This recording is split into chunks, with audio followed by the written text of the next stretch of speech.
Have you ever looked at a brand new building and wondered what was there before? Well, it's not just about dirt and rock.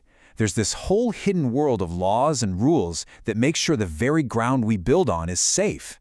So let's dig in. First, let's just get our heads around the scale we're talking about here. In the UK alone, there are over 325,000 hectares of what's called brownfield land. Land that's been used before for industry or commerce. And this isn't just a problem to be cleaned up, it's a massive opportunity for new development. And that really gets to the heart of it. The question isn't if we're going to build on this land. We are. The real questions are, how do we do it safely? Who exactly are we trying to protect? And maybe most importantly, who's on the hook if something goes wrong down the line? This is where things get really interesting. Okay, so before we talk about the solutions, we have to understand the problem. And the problem is, with these old industrial sites, you never really know what's lurking right under the surface. I mean, the list of potential hazards is a real rogues gallery of nasties.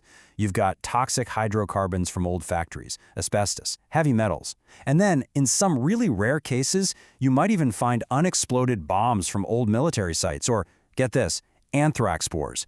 The risks are absolutely real and the stakes couldn't be higher. And if you think that sounds a bit abstract, this quote from official government guidance really brings it all home. Children playing in the garden love eating soil.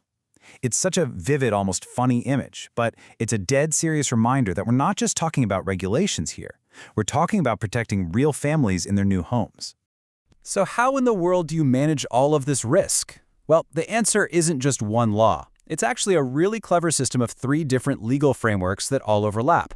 Think of it like this. They all look at the exact same piece of ground, but each one is asking a totally different question and protecting a completely different group of people. This table really lays it all out. It's like a 3-legged stool of safety. First, you've got the Environmental Protection Act, which is there to protect the wider environment, the rivers, the wildlife, the whole ecosystem. Then, you have the building regulations, which are focused squarely on the people who are actually going to live in the house. And finally, you have the CDM regulations, which are all about keeping the construction workers on the site safe. 3 laws, 3 enforcers, all working towards one goal. All right, so let's zoom in a bit. How do each of these 3 legal regimes actually work in practice? First up, the Environmental Protection Act. You can think of this one as the long arm of the law, reaching back in time. Its main job is to deal with what we call legacy pollution, the mess that was left behind years or even decades ago. It protects the environment, and crucially, it says the original polluter has to pay for the cleanup.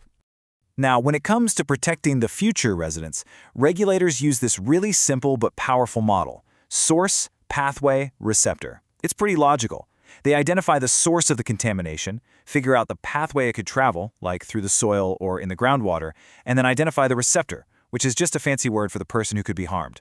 The whole game is about breaking that chain. And that brings us to our second law, the building regulations. Its mission is laser-focused on the new family moving in. It uses that source, pathway, receptor model to make absolutely sure there is no way for any contamination left in the ground to harm the people living in the house or, the kids eating soil in the garden. But hang on. What about the people actually building the place?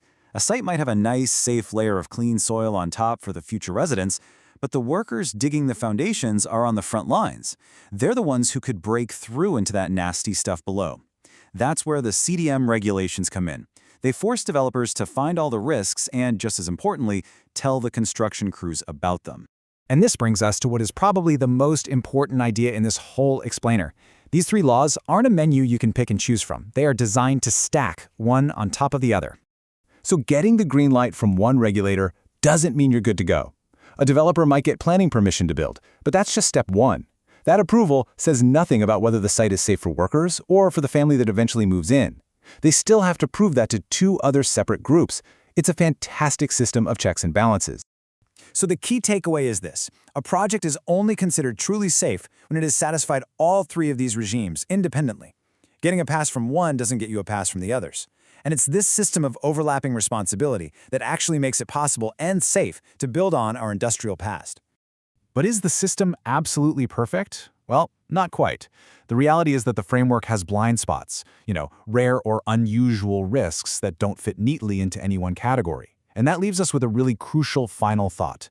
When the laws themselves have limits, the whole system depends on professional judgment. It's that human element, that experience and expertise that fills in the gaps and ultimately makes it all work.